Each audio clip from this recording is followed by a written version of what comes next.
88,000 ऋषियों को कथा सुना रहे हैं। तो महाराज परीक्षित जी के जन्म की कथा सुनाई। अब 88,000 ऋषियों ने सूत जी महाराज से पूछा, प्रभु हमें ये बताइए कि परीक्षित जी को श्राप कैसे लगा था कि 7वें दिन उन्हें तक्षक सर्प डसेगा। उन्हें श्राप किसने दिया था, श्राप क्यों लगा था, किस कारण से लगा था? तो कृपया करके ये सारी कथा हमें सुना दीजिए।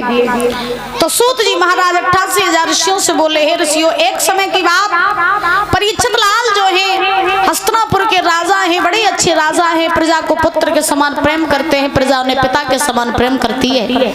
परीक्षित की पत्नी है जिसका नाम है नवलदे। तो परीक्षित जी अपनी पत्नी नवलदे से बड़ा प्रेम करते हैं और नवलदे जो है ये भी महाराज परीक्षित से बड़ा प्रेम करती हैं। पति पत्नी का संबंध गाड़ी के पहिए की तरह होता है महाराज। अगर गाड़ी का एक पहिया पंचर कर दो और आपसे कह दिया जाए कि पंचर गाड़ी ढोल न पहुंचा दो तो पहुंच जाइए, नहीं पहुंचे ना। ऐसे ही पति पत्नी का संबंध होता है। दो में अगर एक पिंचर है तो घर का भी स्वर्ग नहीं बन सकता है। बात समझ आ रही है? यानी कहने का भाव, अगर पति अपनी पत्नी को प्रेम करता है तो पत्नी का भी धर्म होना चाहिए कि अपने पति से प्रेम करे। तो महाराज तभी घर स्वर्ग बन सकता है। और जिस घर में पति पत्नी के तालमेल अच्छे नहीं होते हैं वो घर महाराज कभी स्वर्ग नहीं बन सकता है। अब आजकल तो पत्नी जा रही हिंदुस्तान तो पति जा रहा पाकिस्तान।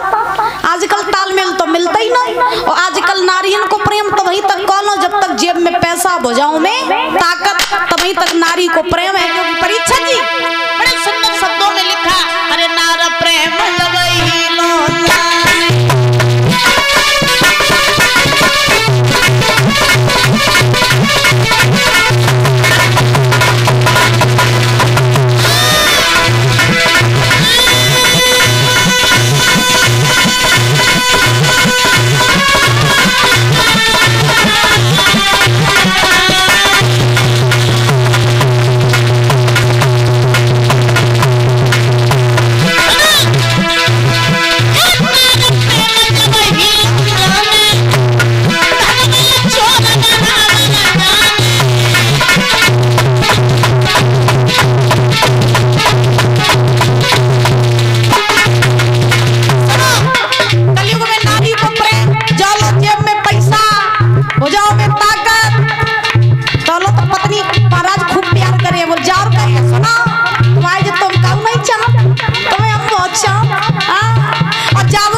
खत्म हो जाए, दूसरों पसंद आ जाए, भाई संगे चली जाती और पति को कहाँ बर्बाद देती। तुम तो ताई समझे। हाँ, बोलो वहाँ के बिहारी लाल की।